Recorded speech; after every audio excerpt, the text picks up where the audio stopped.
Então, meus irmãos, privilégio estar aqui nessa oportunidade tão especial para o João Marcos, para a igreja, ouvi-lo falar das suas histórias, das suas peripécias, das suas venturas e aventuras no Evangelho é bom, é legal, mas também nos assusta. 1981, terceiro ano, João Marcos resolveu levar para o seminário o cavaquinho. E lá na classe nós cantamos com aquele ritmo, só o poder de Deus pode mudar teu ser. Ele mudou o meu, tudo isso, meu, né? Nisso entrou o nosso professor de poimênica, sério, sisudo, reformado, conservador. Imagine há 39 anos atrás. Ele olhou para a turma, falou muito bem. Nós não tínhamos ido, a maioria não tinha ido no culto que tinha toda manhã, na devocional. Eu não lembro se foi um teste ou uma prova. Agora, eu sei que foi se fosse na época do meu pai, diria, era a guerra do Vietnã, tudo bomba, tudo vermelho, as notas, porque foi de uma hora para outra, né? E ele, então, por causa desse famoso cavaquinho, né? E ele contou aqui muitas histórias que ele viveu no ministério, e ele só as viveu porque Deus permitiu. Mas ele também me assustou aqui agora, porque quando eu cheguei, gastamos 1 hora, 55 minutos ali da Moca até aqui, trânsito e tudo mais, e eu ainda avisei para ele, nós vamos sair 5 horas de casa, e saímos, mas chegamos aqui 5 para 7, a ideia era chegar às 5h30, 5 para 6, a ideia era chegar 6h40 no máximo, 5h40.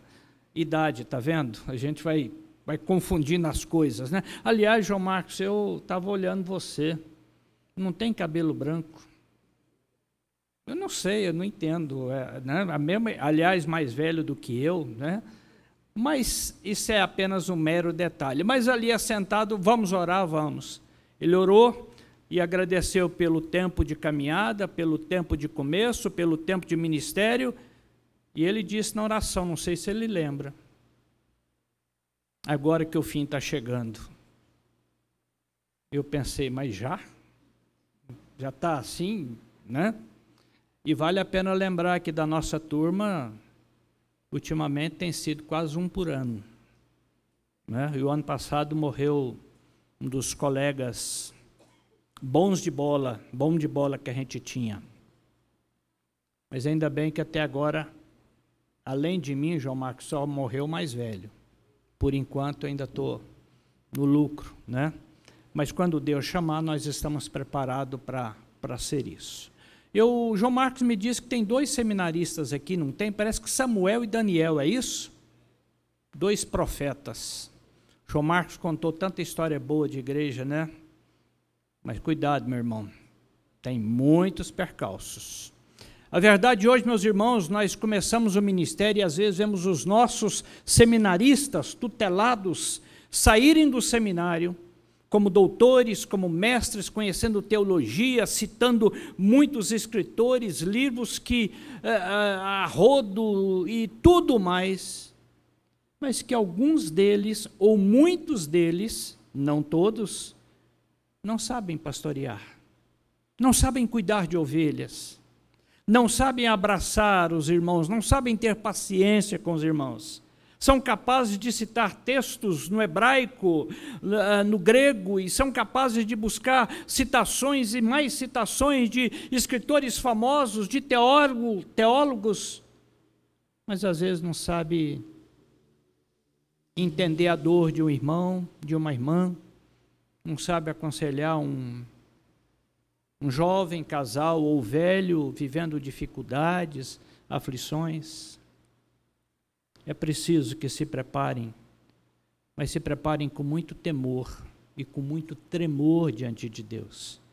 Que busquem conhecer a palavra. Tudo aquilo que o reverendo João Marcos falou nessa noite, expondo o seu ministério e mostrando, é muito bom. Traz boas lembranças, traz boas recordações, traz boas emoções da nossa vida. Contudo, não é fácil. Eu, e certamente ele, poderíamos dizer, eu estou aqui, estamos aqui, porque Deus nos preservou, porque Deus nos guardou. Muitas vezes os nossos pés, os nossos passos, os nossos caminhos estiveram perto de se desviarem do Senhor. Mas foi a graça dele, o amor dele, a bênção dele, o cuidado dele, o chamado dele, que nos trouxe até aqui. 40 anos, meu querido, 40 anos. Eu tenho a impressão que mais da metade dessa igreja nem era nascida quando nós começamos o pastorado. Era difícil, tudo era longe, ainda mais para mim, que sou de Goiás, estradas de terra, distantes, longínquas, reuniões dos presbitérios que naquela época começava quarta-feira à noite e terminava domingo, madrugada fora. Fomos ordenados no mesmo dia. Ele aqui e eu lá em Guiratinga, Mato Grosso, bem no interior, bem escondido, aonde graças a Deus tem uma grande igreja. Eu queria, considerando o momento de gratidão que o reverendo João Marcos e a igreja têm, a família tem, eu queria, aliás, meus irmãos, na casa dele, da Marisa, é que a gente assistia Copa América, lá em 79. E casa do Vanderlei também. Vanderlei, colega nosso que já faleceu. A gente ia para lá assistir jogos, ia para lá. Aliás, de vez em quando a gente era uma carga para eles quando vinha para São Paulo. A gente, de vez em quando, o João Marcos trazia um, trazia outro, e a gente sempre estava aí. E eu me lembro que naquela época tinha 2 lugares, quando a gente estava junto, 3. A gente passava e para mim era muito bom. Primeiro era o Rancho da Pamonha, que tinha aqui, acho na Anhanguera, se não me falha a memória. Era o frango assado, que tinha por ali. E era o Carrefour. A gente ficava hospedado na casa, eu acho que do Janes, e de vez em quando ia lá no Carrefour. É a primeira vez que eu vi Carrefour na vida. Goiás não tinha isso. Goiás tinha botequinho de esquina, supermercado pequeno e tal. Então, a gente viveu essas coisas aqui. Foi bom. Mas depois que nós nos formamos, no dia 11 de dezembro de 82, nós nos separamos. E dessa turma toda que ele mostrou na foto, alguns já foram chamados à glória. Pelo menos 2 que eu me lembre abandonaram a fé. Outros sumiram, que a gente não tem nem notícia. Alguns mudaram de igreja, outros adoeceram, outros deixaram o pastorado, mas seja como for, nós estamos aqui, como outros colegas estão. Chegamos até aqui, porque o Senhor foi conosco. Esse é motivo de dar graças a Deus. E João Marcos, quando você me convidou, eu fiquei a semana pensando, e antes disso ia para o gabinete e ficava tentando encontrar alguma coisa que eu pudesse falar. Eu me lembrei de um colega nosso de pastorado, Paulo. E eu me lembrei e fui olhar para a vida de Paulo e perceber como é que Paulo aprendeu bem esse pastorado. Então eu gostaria de ler na palavra de Deus, na segunda carta que ele escreve à igreja de Corinto, no capítulo de número 4. 2 versículos apenas. Eu quero fazer consideração nesse texto. 2 versículos. Segunda carta de Paulo aos Coríntios, capítulo 4. Do versículo 16 ao versículo de número 18.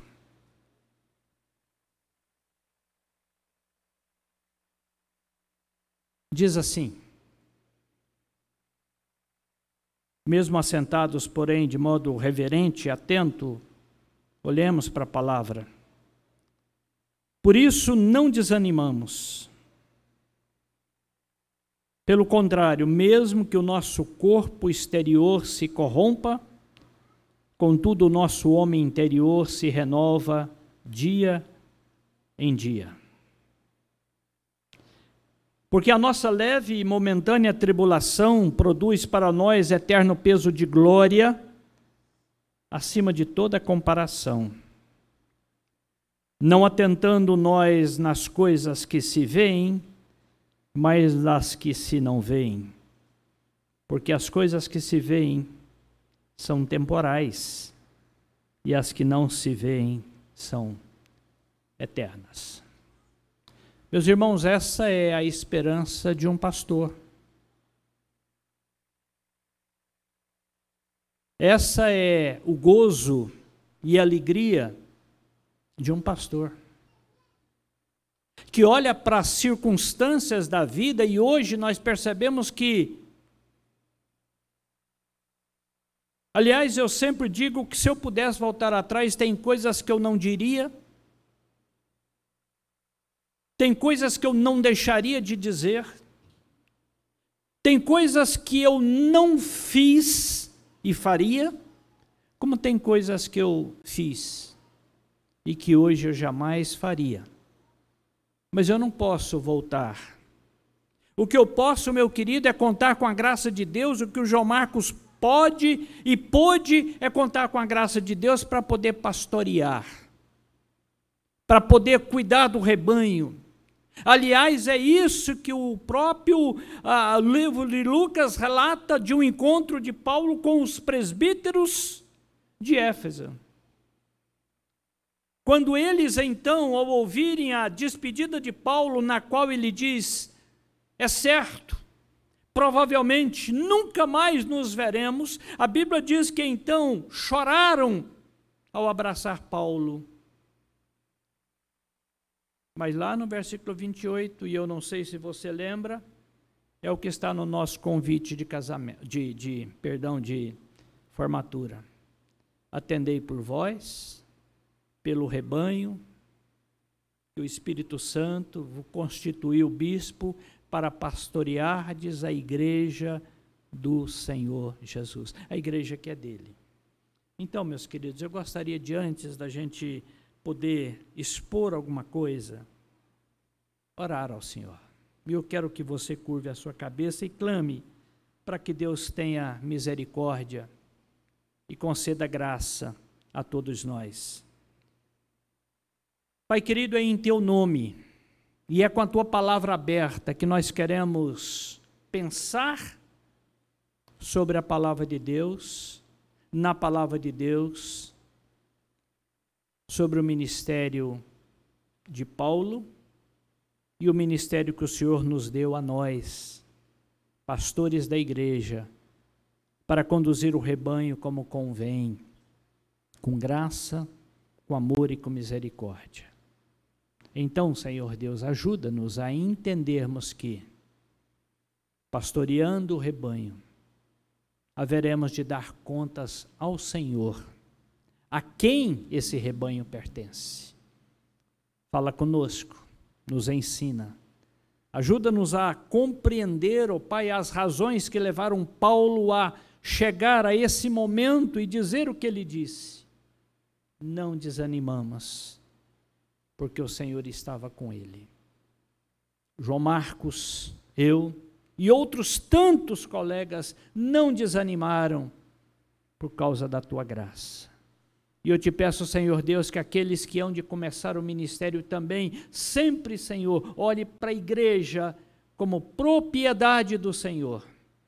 E dessa igreja cuide, com zelo, com parcimônia, com discernimento, com sabedoria, com piedade, para que possa apresentar, quando o Senhor chamar a essa prestação de contas, possa apresentá-la com bom resultado, como nós queremos, ó Deus, apresentar também, com bom resultado.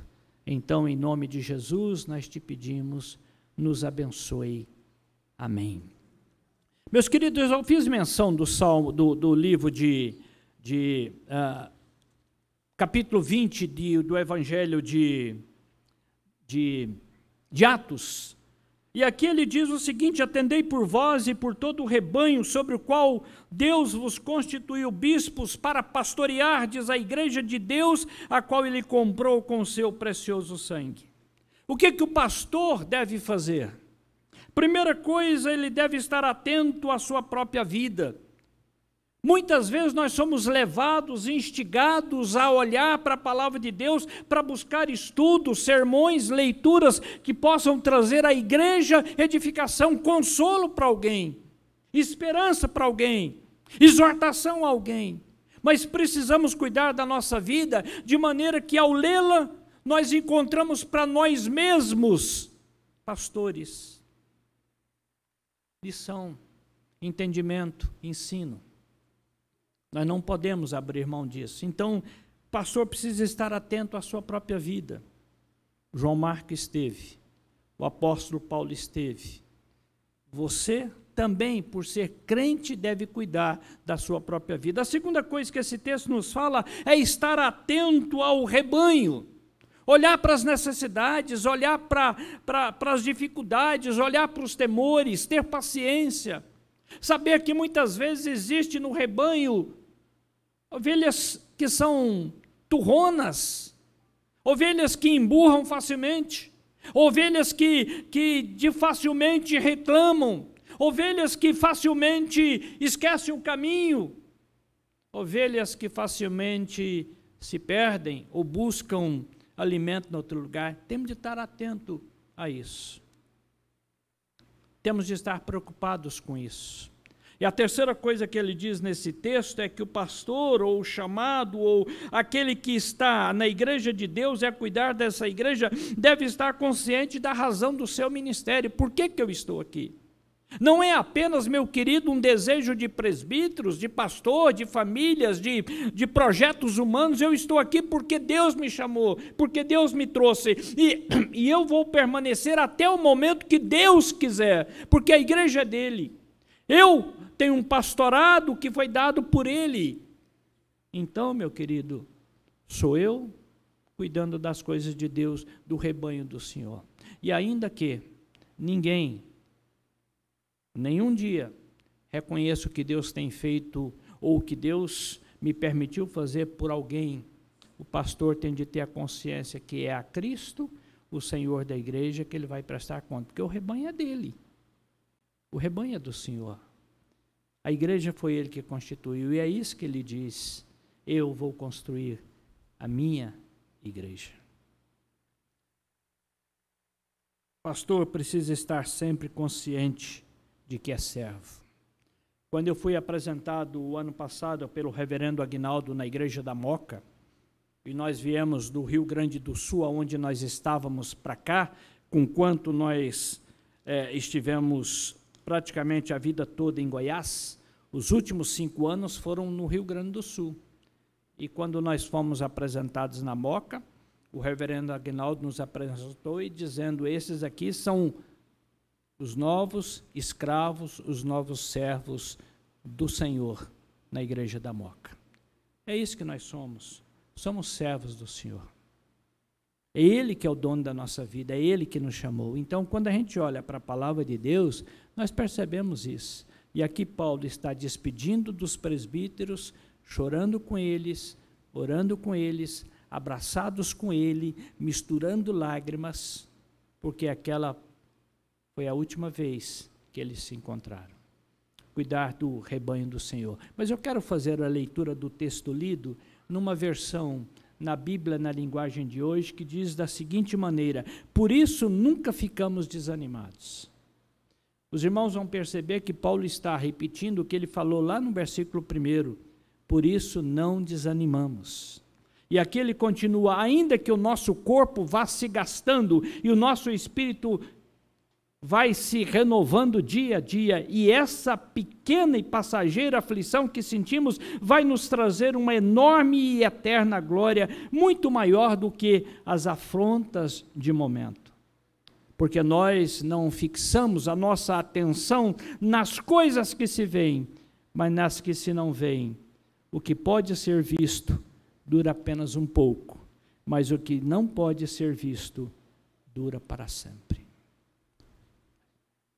Por isso, Paulo chega no capítulo 4, a partir do versículo 18, dizendo: por isso não desanimamos. É preciso, meu querido, que nós nos lembremos, por exemplo, do chamado de Simonton.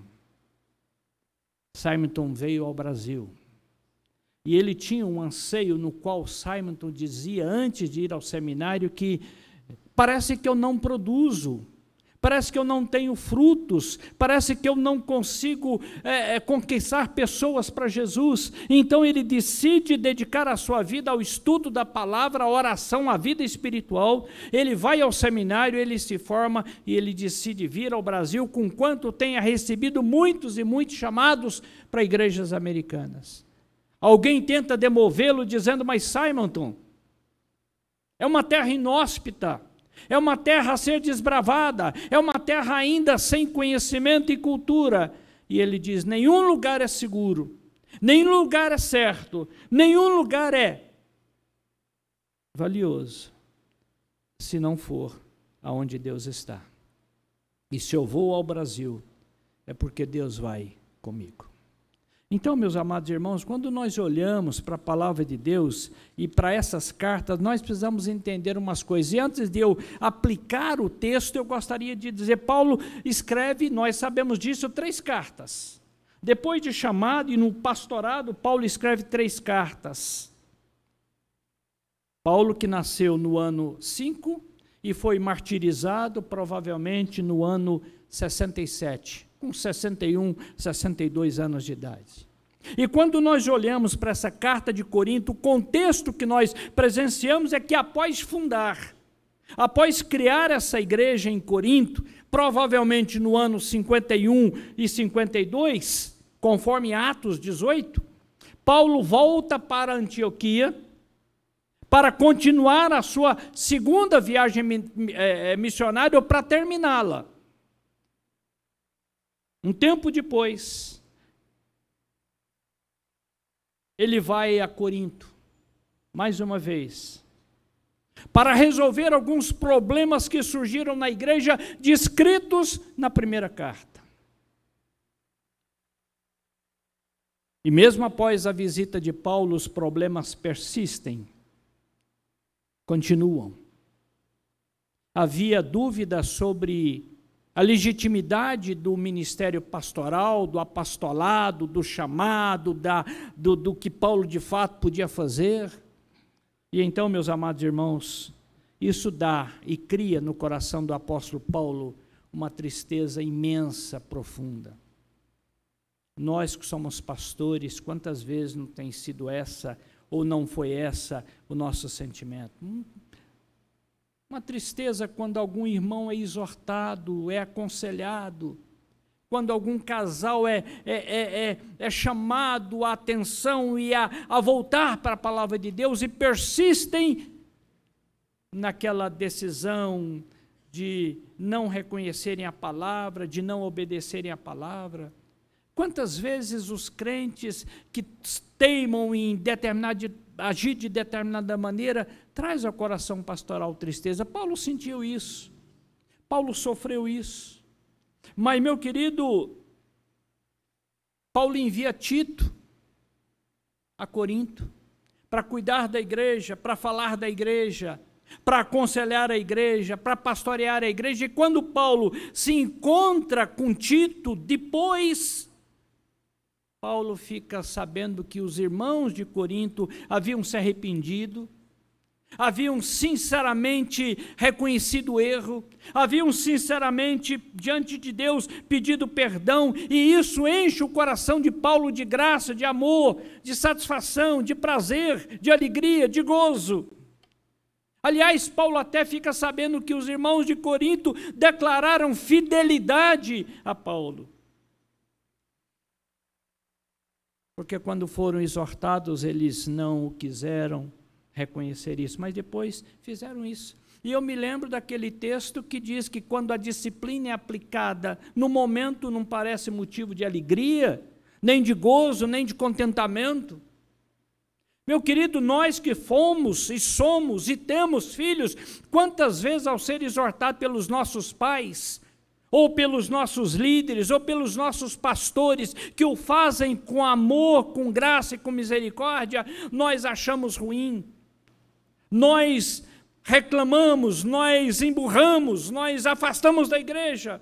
Mas depois, meu querido, essa disciplina, esse chamado de atenção, produz um fruto pacífico do arrependimento. E não tem coisa maior, ou que produza maior alegria para um pastor, é ver um crente, um irmão, talvez até fruto do seu ministério e pastorado, entrar por aquela porta depois de um tempo, reconhecendo o seu erro, arrependido e voltando. Paulo estava na Macedônia e de lá ele escreve essa segunda carta, porque ele havia sabido que a igreja tinha reconhecido o seu erro. Então Paulo expressa gratidão pelo arrependimento, pelo conhecimento, pela consciência que os irmãos haviam tomado, pela obediência renovada daqueles irmãos de Corinto. É interessante, meu querido, que Corinto, no capítulo 1, nós lembramos tudo que aconteceu naquela igreja. Coisas que não foram fáceis, coisas que talvez, se existisse hoje uma igreja como essa, ou como Corinto, eu ia relutar em ser pastor. Tão grande eram os desafios. Mas é interessante que Paulo chama essa igreja de Igreja do Senhor, em Corinto. A igreja amada por Deus. Então Paulo escreve essa carta na qual ele agradece, na qual ele reconhece, na qual ele exulta a alegria que aquela igreja havia posto no seu coração. Assim é na vida do pastor e certamente assim foi na vida desse irmão. Quando a igreja, convencida pela palavra, mudada pela palavra, na ação do Espírito Santo, abrindo o coração para o entendimento desta santa e bendita palavra.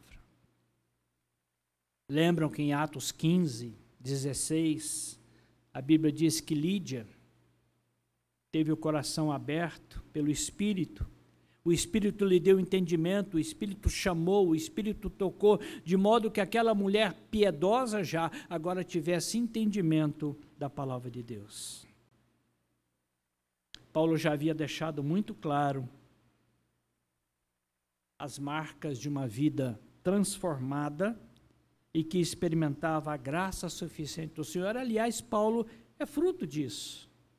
Paulo foi aquele homem que literalmente caiu do cavalo, por assim dizer. Foi aquele homem que foi derrubado pelo Senhor. Foi aquele homem que Deus jogou no chão por amor. E depois o ergueu, fazendo dele um grande apóstolo, um grande pastor, um grande missionário, um grande pregador. Paulo tinha uma convicção tão bendita e tão maravilhosa de ser do seu chamado. Porque Paulo, então, dedica a sua vida ao Senhor. Paulo faz tudo para a glória do Senhor. Mesmo quando, por exemplo, em Corinto ele foi questionado, quando em Gálatas a mensagem que ele pregou é recusada, ele é afrontado, mesmo quando em Timóteo, escrevendo a Timóteo, ele diz, na minha primeira defesa eu fiquei sozinho, ninguém ficou comigo, não teve um irmão que foi me visitar, não teve um irmão que foi levar um mantimento, não teve um irmão que foi orar comigo, não teve um irmão que foi me abraçar, pelo contrário, eu fiquei só. Demas, Alexandre, causou muitos males, muitos prejuízos, a igreja me abandonou, e eu fiquei sozinho. Mas é interessante que Paulo diz assim, mas o Senhor me assistiu, me revestiu, me deu força, me deu poder, me deu graça e me libertou da boca do leão. E me levará salvo ao seu reino celestial. Sabe, querido, o pastor que chega e conta o que João Marcos contou nessa noite, os relatos acerca de tudo o que fez, de todas as vitórias alcançadas, de todos os filhos ganhos para o Senhor, meu querido, não foi só bonança, foi muitas vezes em meio de lágrimas, de dor, de sofrimento, às vezes de aflição, de atrito em família, com igrejas, mas sempre procurando amar e amando ao Senhor. E apesar, meu querido, das acusações que Paulo teve como um homem não confiável, com um homem que não tinha integridade, Paulo tinha uma consciência absolutamente limpa, absolutamente pura, e procurava viver de modo santificado, tanto para a igreja, na sua missão, quanto para o mundo. Não havia alguém que pudesse acusar Paulo, a não ser com injúrias e calúnias, mas ninguém podia apontar o dedo para Paulo, porque ele era um homem reto, íntegro e probo. Ele era um homem que andava e fazia e tinha conhecimento e buscava a sabedoria de Deus, e mesmo sendo fariseu, mas segundo a graça de Deus, segundo o amor de Deus, segundo a transformação de Deus e segundo o saber divino, Paulo ganhou muitas almas para o Senhor. Esse mesmo Paulo, que antes perseguiu a igreja, quando chegava a notícia, lá no Bom Dia São Paulo, que chegou em São Paulo, Paulo, o fariseu, o temido juiz, a temida autoridade, os crentes se amedrontavam. Porque ele trazia cartas com autoridade para arrastar, para perseguir a igreja do Senhor. Mas quando Deus o transforma, meu querido, nós aprendemos que Paulo chega ao fim do seu ministério, do seu chamado, dizendo, nós não desanimamos. E por que razão Paulo foi até lá? Primeiro porque ao estudar, ao ler e ao pesquisar e ao buscar informações, nós aprendemos algumas coisas. E eu quero compartilhá-las. Primeiro, porque Paulo tinha um coração cheio de paixão e cheio de amor. Um coração que é exultante na graça, no amor e na bondade de Deus, ainda que falte tudo. E na vida dele, e na vida da família, e talvez na vida de qualquer crente aqui, tenha faltado ou falte algumas coisas. É importante que nós nos lembremos que a nossa alegria, o nosso gozo, a nossa exultação e o nosso prazer está no Senhor. Lembra de Abacuque 3,17?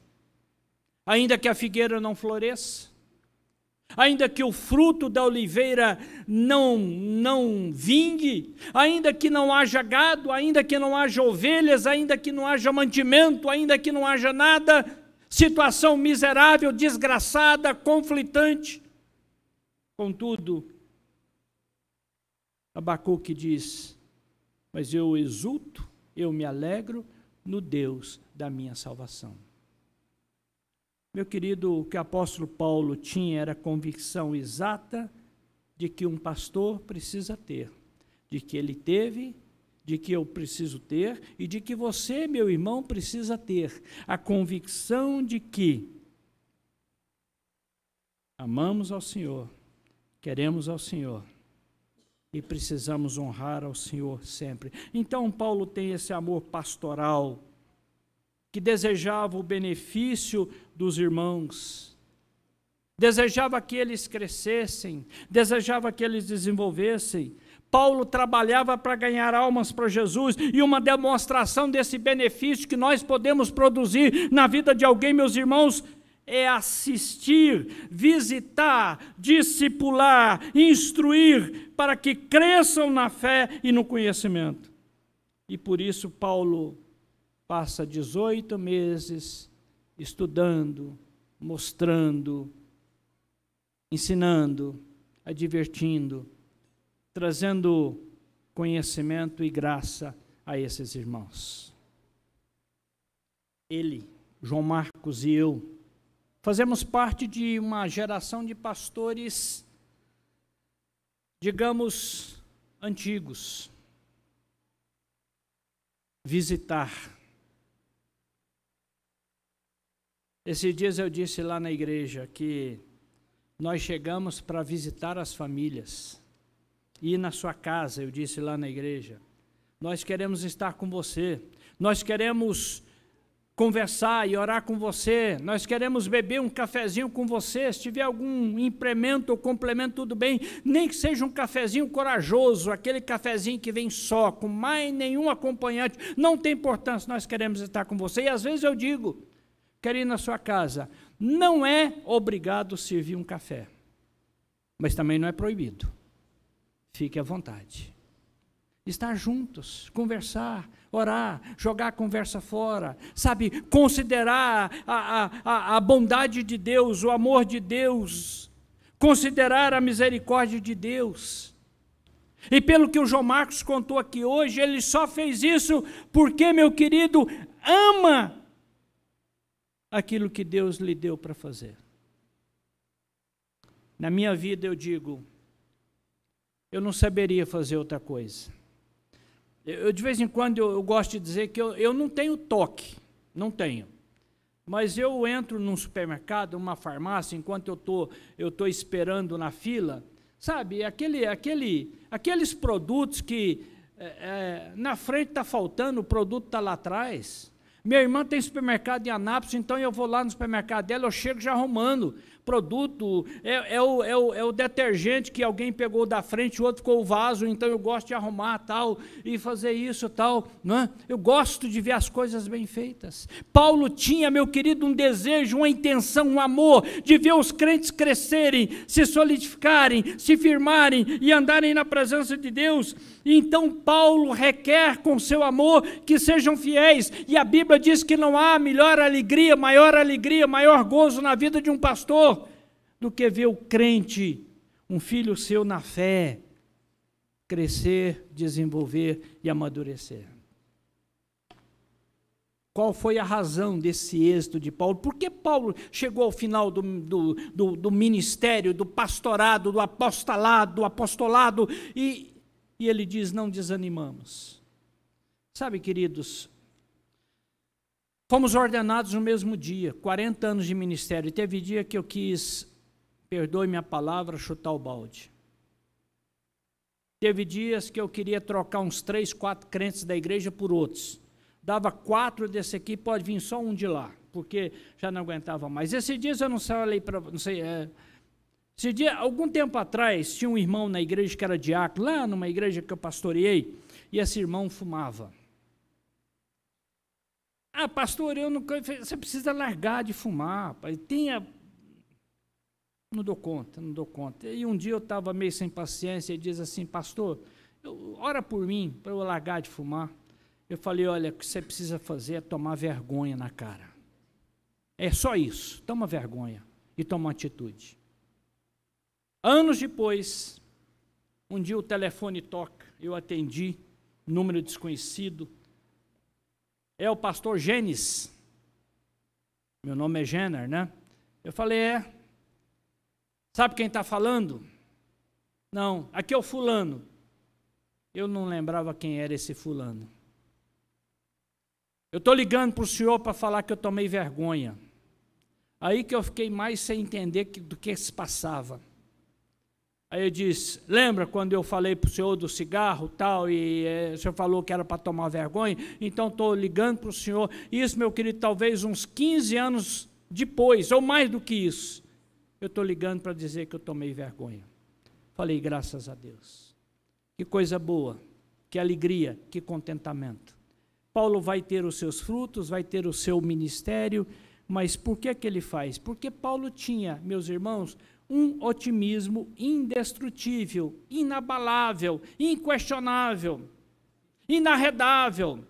Paulo tinha um ânimo, um otimismo de olhar para as pessoas com esperança, com expectativa. A confiança inabalável no Senhor, sempre sendo por Ele sustentado, ainda que em momentos de solidão, de angústia.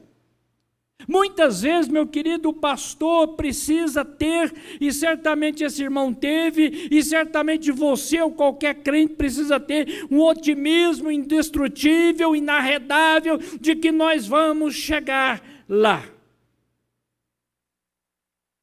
Talvez uns primeiro, outros depois. Talvez nessa caminhada uns mais à frente, outros não. Mas nós vamos chegar lá. E eu disse, quando Paulo escreve aos Coríntios, ele fala sobre isso.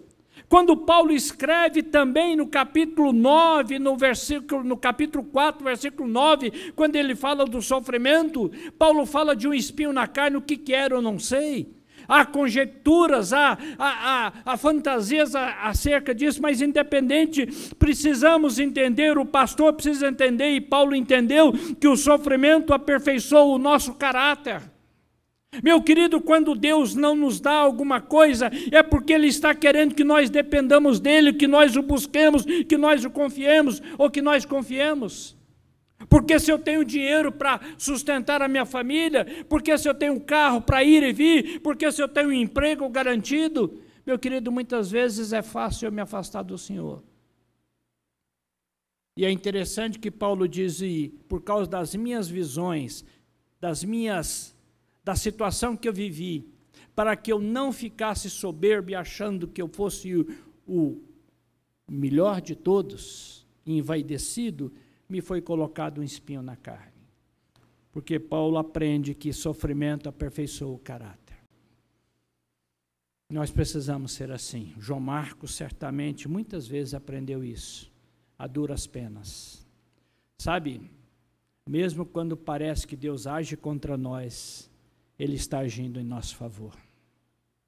Mesmo quando parece que Deus não está fazendo aquilo que é para o nosso bem, na verdade, o que Ele quer, o que Ele vai promover é a glória dEle e, portanto, o nosso bem.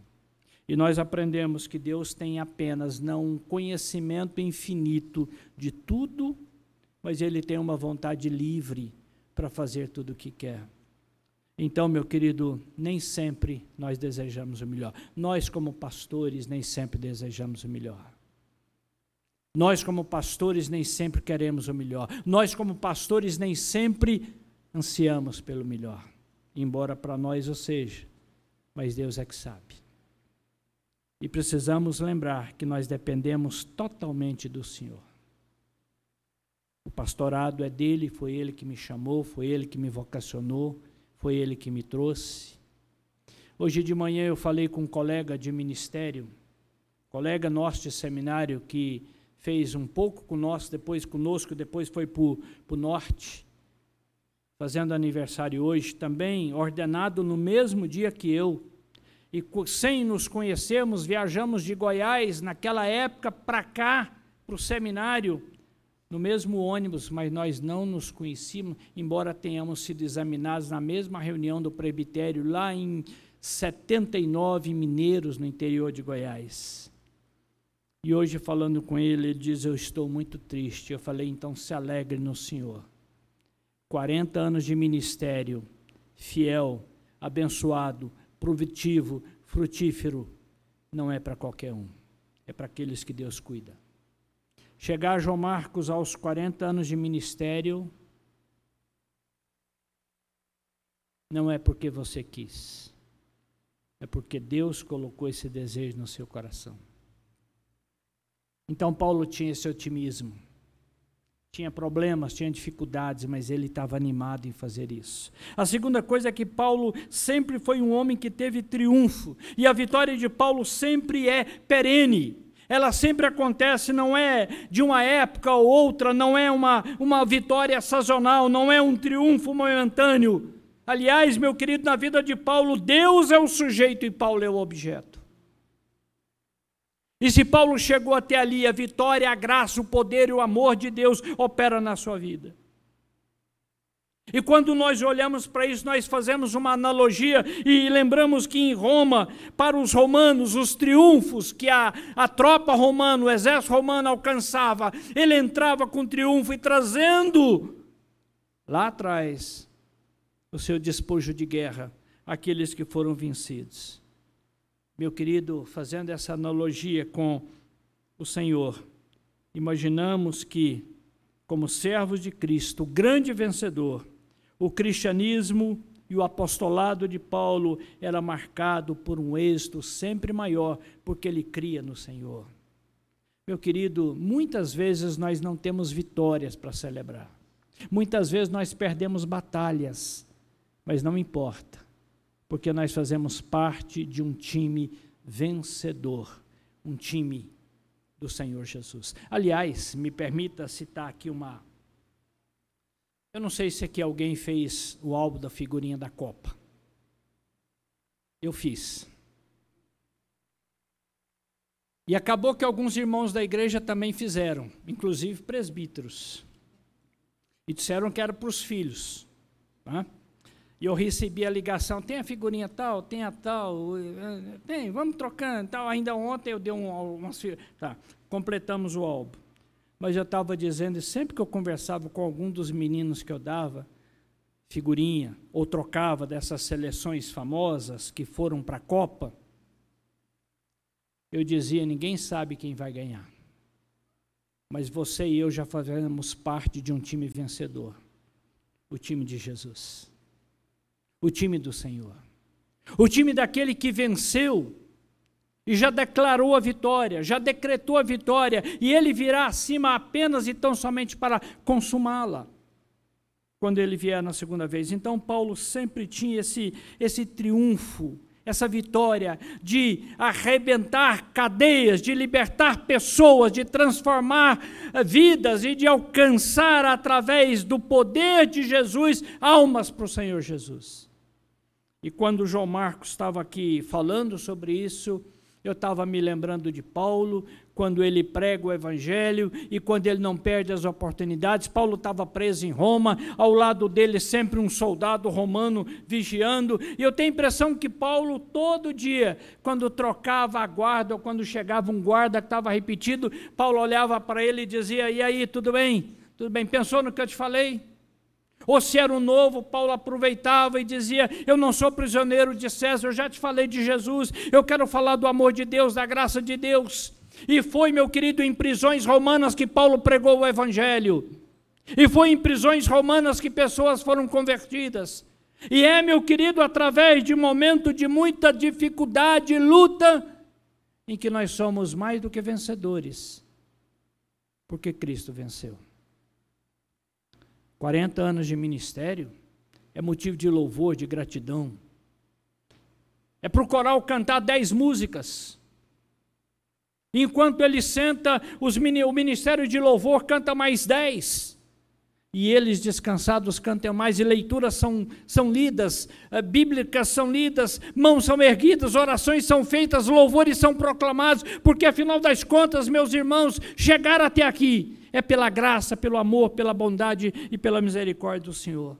E Paulo, além desse otimismo, desse triunfo, ele tinha uma vida que impactava. Paulo considerava o impacto de Cristo na sua vida.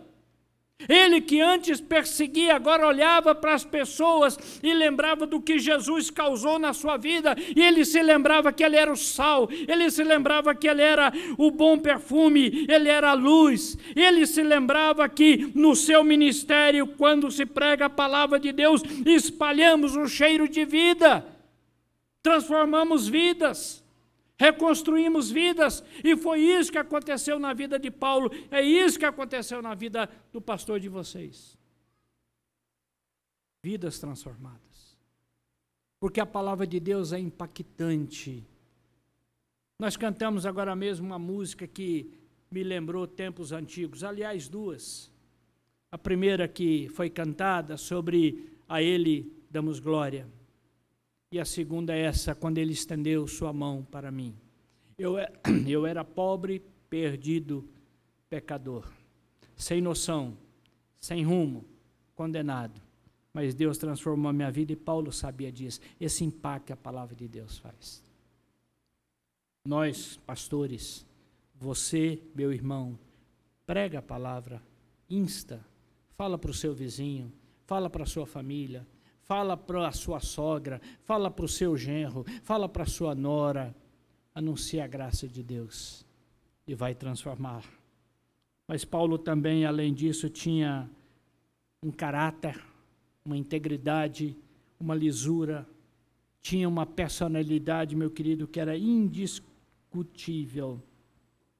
Quando Paulo fala da presença de Deus, Paulo faz isso com sinceridade, examinando, ou a palavra sinceridade significa examinar alguma coisa à luz do sol. Sinceridade significa pegar um ouro, por exemplo, alguma coisa, e já que em casa, com toda essa luminosidade, você não consegue ver, você leva esse objeto lá para fora e à luz do sol, você consegue ver tudo isso. Sinceridade, meu querido, é aquela expressão de valor, de integridade diante de Deus. É assim que nós precisamos ser. É assim que o pastor tem de ser. É assim que Paulo foi. Continuamos, é verdade, sendo pecadores, mas pecadores transformados, remidos, mudados, moldados, afeiçoados ao tamanho, à estatura, à régua de medir do Senhor. Olhar para o Senhor. Olhando firmemente para o autor e consumador da fé. E por causa disso, meu querido, Paulo tinha um chamado divino, uma realidade inegável de que ele for escolhido pelo Senhor. É a ação transformadora de Deus que quebra paradigmas, que destrói barreiras, que liberta homens da vil prisão. Uma das melhores coisas que nós podemos fazer, ou ver, ou receber, é quando nós encontramos alguém que se converteu ao Senhor Jesus.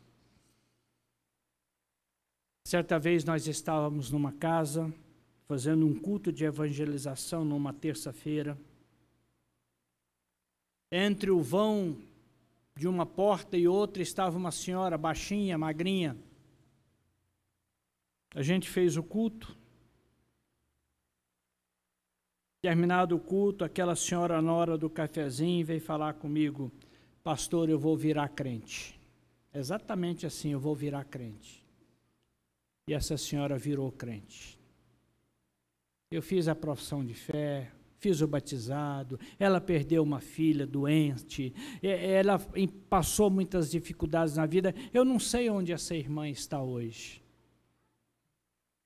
Não se tornou uma mulher sem pecado, mas perdoada, transformada, que precisava ser ajeitada pela graça e pela transformação, pela regeneração do Senhor. Mas ela tornou-se crente. Um dia eu estava numa igreja lá em Rio Verde, a minha cidade, interior de Goiás, numa quarta-feira, pouca gente. Não sei se aqui é diferente, mas lá, quarta-feira, vai pouca gente, e o pessoal não gosta de sentar na frente, vai sentando mais atrás, da metade para trás. E eu vou pegando esse púlpito que tem aí, vou chegando perto deles, eles vão para lá, eu vou, até... né? E um dia terminou um culto de quarta-feira, uma senhora que estava desse lado, veio falar comigo. Meu querido, ela tinha um português sofrível. Ela falava, não sabia uma conjugação, não sabia falar uma palavra certa, correta. Ela era absolutamente errada em tudo que ela falava e no que ela estava pensando para falar. Mas essa senhora teve uma transformação de vida tão grande, tão imensa, tão profunda, tão real, tão verdadeira, tão intensa. Um dia eu fui visitá-la. A casa dela era cercada na frente, um barracão pequeno, cercada na frente de espada de São Jorge. E uma outra plantinha chamada, lá a gente chama de gambá, fedida que só. E conversando com a Meire, ela falou: pastor, você sabe para que é isso? Eu falei: não, isso aqui é para espantar mal olhado. Eu falei: você não precisa mais. Jesus Cristo é quem te guarda. O Espírito Santo de Deus é o seu protetor. Deus é o seu Senhor, é a sua sombra, à direita e à esquerda. A Meire tirou tudo que tinha ali. E olha que esse tal do gambá é difícil. Você corta e ele volta. Corta e ele volta. Mas a Meire se converteu, se transformou. O que ela falava é errado, mas ela falava com uma intensidade tão grande da graça de Deus que era impressionante. O apóstolo Paulo, que chega ao final da vida, dizendo, não desanimamos. Ele que diz, eu sou o menor dos apóstolos, aquele chamado fora de tempo, mas o maior dos pecadores. O principal dos pecadores, porque ele reconhecia quão grande, quão errado ele havia sido. Mas ele coloca a sua vida na presença do Senhor, buscando a graça. Meu querido, o Senhor ainda continua chamando homens como ele chamou Paulo. Nós temos 2 seminaristas, que Deus confirme a vocação de vocês e Deus lhes dê um coração piedoso, um coração amoroso, um coração rendido ao Senhor, um coração que olhe para a ovelha, para o homem, para a mulher, na perspectiva de alcançá-los pela graça de Deus. Mas Deus ainda continua chamando homens para o labor ministerial, operando graça, capacitando a trabalhar, ainda que se semeiem com lágrimas, mas que em tempo oportuno ceifarão, voltarão para casa e trarão feixes atados com bons e verdadeiros frutos, resultado da boa semeadura do Evangelho. Hoje é um culto de gratidão a Deus, mas eu não queria aqui, meu querido, apenas destacar as qualidades e as virtudes desse irmão, que a igreja sabe mais do que eu que ele tem. É pecador, tem defeitos. E talvez quando você pensa no time que ele torce, você fala, podia ser melhor.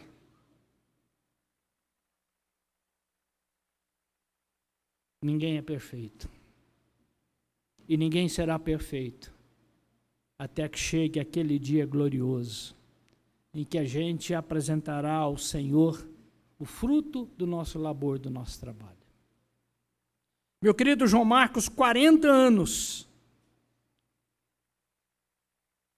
Você foi transformado em vaso de honra.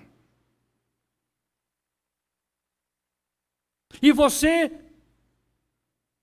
transforma através do poder de Deus, libertando pecadores e os fazendo servos do Senhor.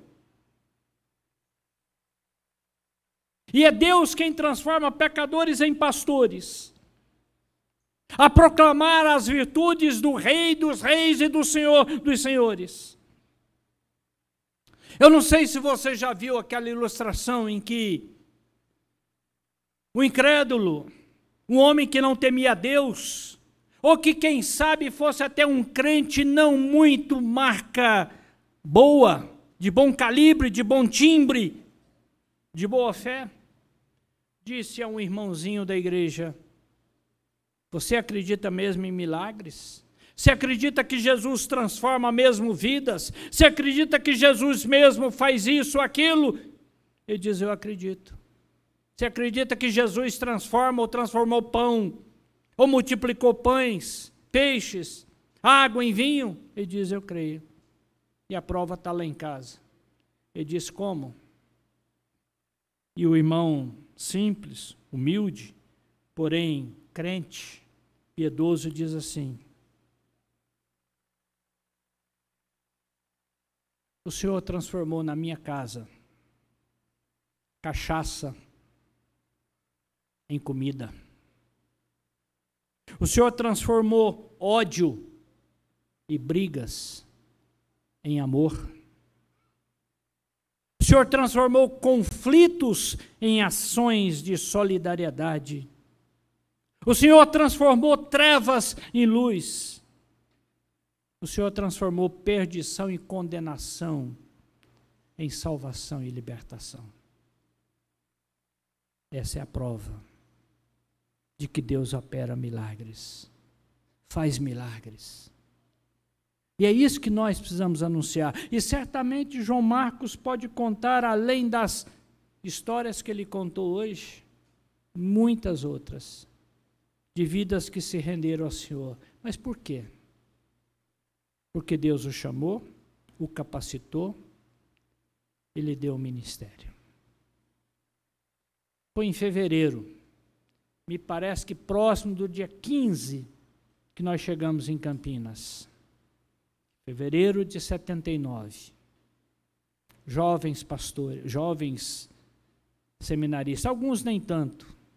Tinha alguns formados, tinha alguns que não terminaram e tal, mas a maioria era assim, jovens, cheios de sonho, de ardor e de paixão.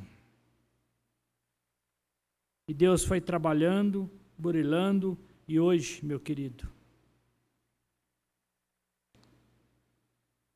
completamos 40 anos de ministério. Uma vida, muitas vezes cheia de sofrimento, de expectativa e de sonhos. Naquela época, chegando o final de 82, a nossa pergunta, a nosso anseio, a nossa expectativa é: como será? Por onde eu passarei? O que vai acontecer? 40 anos depois, nós estamos aqui pensando como será o fim, quando será o fim. Só Ele sabe. João Marcos já jubilou. Eu não quero fazer isso. Não ainda. Eu acho que eu ainda dou conta. Esse dia nós resolvemos lá na igreja fazer um mutirão. Isso faz parte do ministério pastoral. Quem conhece a igreja da Moca sabe o tamanho daquele terreno. Querido, nós fomos para lá para limpar, muitos homens foram, 14 ao todo, fizemos tudo aquilo, e ver aquilo limpo dá uma satisfação. Mas sentir as dores na perna, sentir os ombros doerem, sentir que foi um trabalho árduo demais. Contudo, valeu a pena, e vale a pena, quando nós distribuímos e falamos da palavra de Deus. O que nós podemos aprender com o ministério de Paulo? O que o João Marcos pode aprender com o ministério de Paulo? Porque não terminam ainda. E Paulo aqui também não tinha terminado, mas estava próximo do fim. Não sei se eu já falei para vocês, eu acho que não, só tive aqui uma vez. E eu não vou citar quem falou isso, mas minha esposa que me perdoe. Um dia eu estava lá em casa fazendo as contas.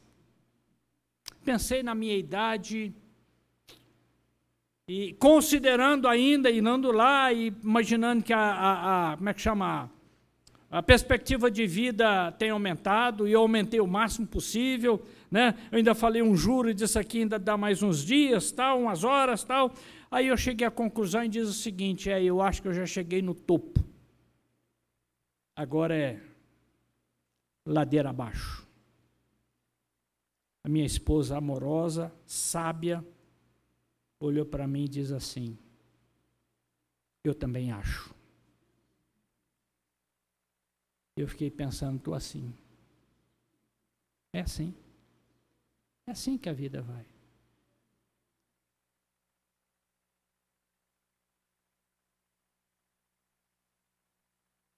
Alguns anos atrás, eu cheguei na Unimed, lá em Goiânia. Estava aguardando o estacionamento, uma vaga. O sol estava ali e batia no cabelo. E o guarda lá que contava as vagas, olhava para mim, eu não sabia o que era. Eu vi que ele estava olhando direto para mim e tal. E aí, de repente, ele veio ao meu encontro, tinha uns 3, 4 carros na frente para poder entrar, sol quente, sol goiano, sol de rachar, sol de... Ele chegou para mim e falou assim: tem uma vaga ali na frente, você pode pular. Agradeci a gentileza dele e fui. Mas, meus irmãos, quando eu cheguei na vaga, que eu pus ali, que eu olhei em frente uma placa, idoso. Aquilo deu um choque emocional, sabe, que eu fiquei pensando, meu Deus, a gente envelhece e nem sabe, nem se dá conta. A gente perde o vigor, perde tudo isso.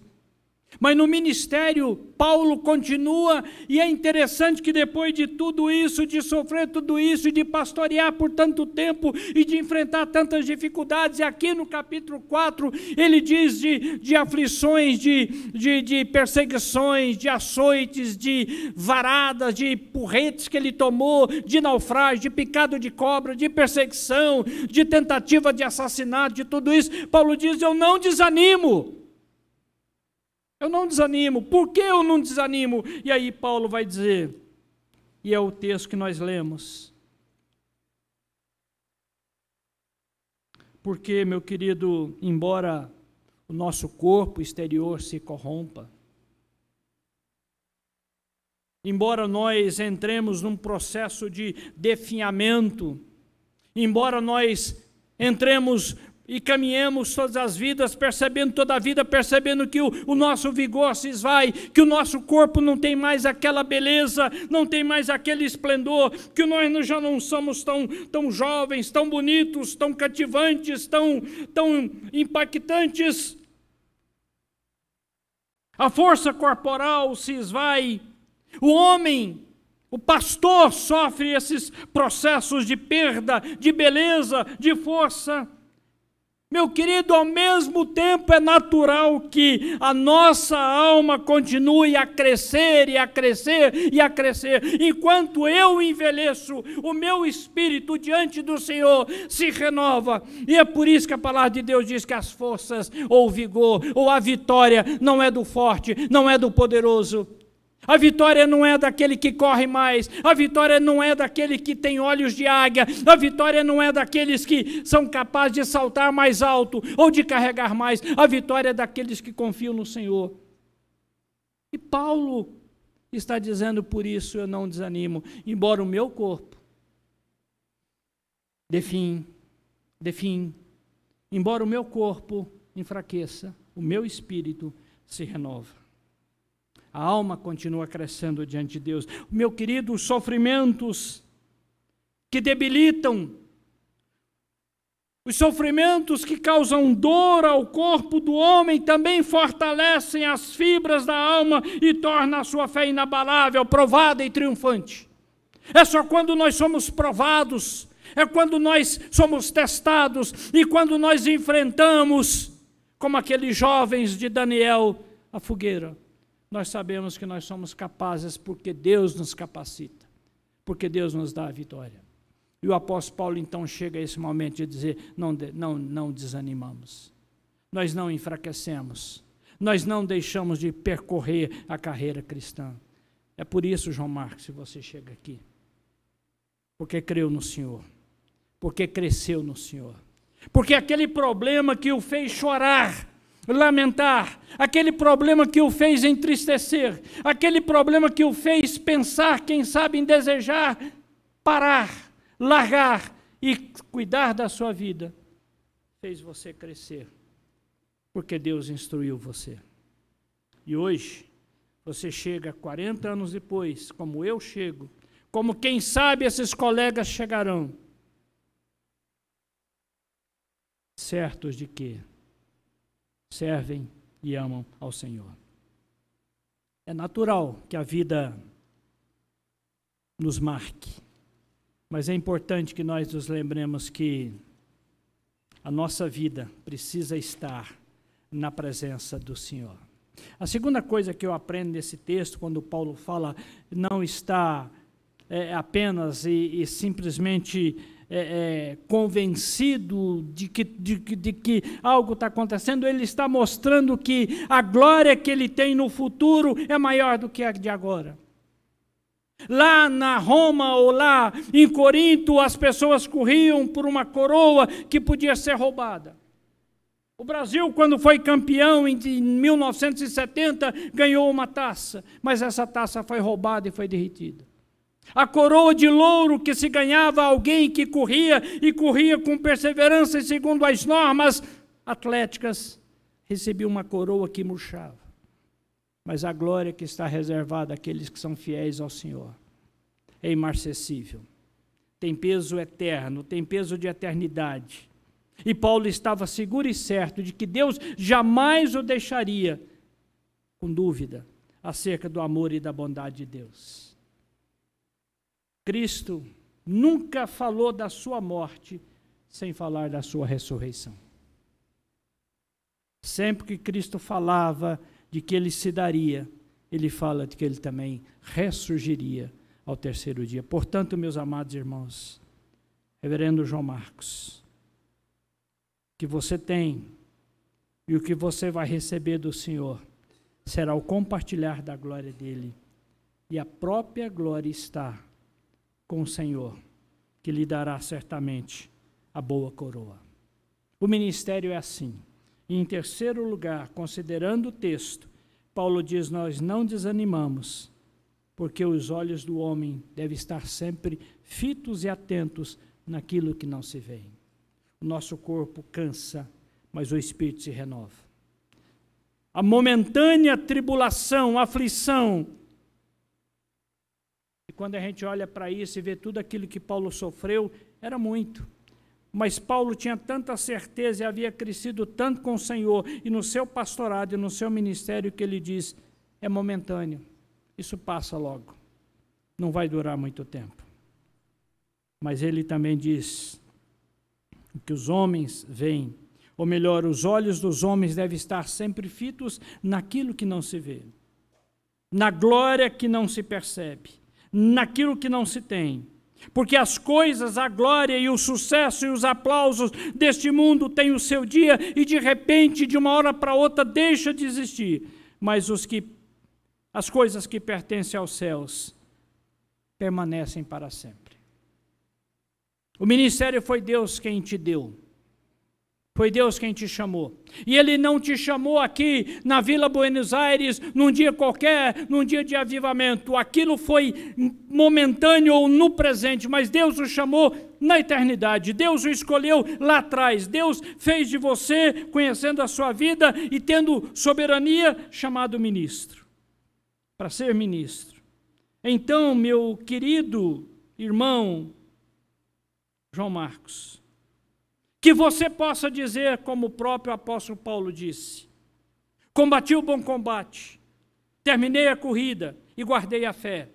Agora está reservada para mim a coroa da justiça, que o Senhor, o justo juiz, me dará naquele dia. E não somente a mim, mas a todos quantos amam a sua vinda. Todos. Meu querido, ele vai ganhar uma coroa, mas você também vai. Se permanecer, se continuar, se for até o fim, se continuar fiel ao Senhor. Que você, João Marcos, possa ouvir de Jesus: muito bom, servo bom e fiel. Foste fiel no pouco, muito eu te confiarei para administrar. Entra e participa da alegria do teu Senhor. Entra e participa. 40 anos de ministério, quantas lutas, hein? Quantos cafezinhos, quantos almoços gostosos, mas quantas lágrimas, quanto choro, quanta tristeza em perceber alguém afastando-se do Senhor. Quanta lágrima ao perceber que alguém deixou o Senhor. Sabe,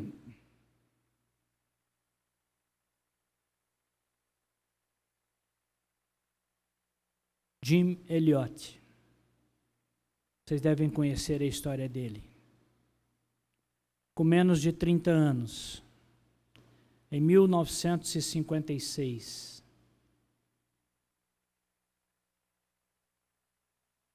perdeu a sua vida quando evangelizava índios no norte, na América do Sul. Eu acho que norte do Equador. Os quechuas. Quando ele pregava o evangelho. Ele e 4 amigos seus foram mortos por aqueles índios. Mas ele disse certa vez: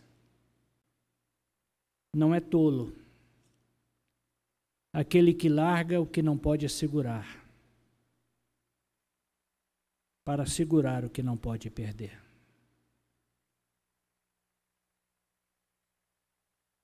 O mundo não pode nos dar nada que perdure para sempre. Mas o Senhor nos dá a vida eterna. E certamente através do João Marcos, do seu ministério, ministério da sua família, muitas almas foram alcançadas, muitas vidas foram libertas, muitos homens e mulheres se tornaram servos de Deus. Então, João Marcos, Deus te abençoe, que você continue honrando o Senhor, mas que lembre disso com gratidão, nunca desanimou, porque o Senhor sustentou. Apesar das provas, das lutas, das dificuldades, foi Deus que o sustentou. O que a igreja presbiteriana te deu? Um diploma, uma medalha. Temos um colega nosso de classe que o ano passado, ele diz, eu fui jubilado, mas eu não quis nem um diploma, não vale nada. Eu disse, não é assim, eu quero o meu diploma, eu quero a minha medalha. Eu quero a medalha para minha esposa. Podemos até trocar, ela fica com a maior, eu fico com a menor. Não tem importância. Mas, acima de tudo, o que o Senhor vai dizer é mais do que isso. Vem, entra no gozo do teu Senhor. Você foi fiel no pouco, sobre muito eu te colocarei. Parabéns, meu querido. Deus te abençoe. E que você continue pregando, anunciando, até o dia que Deus te der fôlego e vida para fazê-lo. Vamos orar? Pai querido, em nome de Jesus, obrigado por essa oportunidade, por esse momento, por esse dia. Obrigado pela vida desse irmão, Senhor Deus, zeloso, amoroso,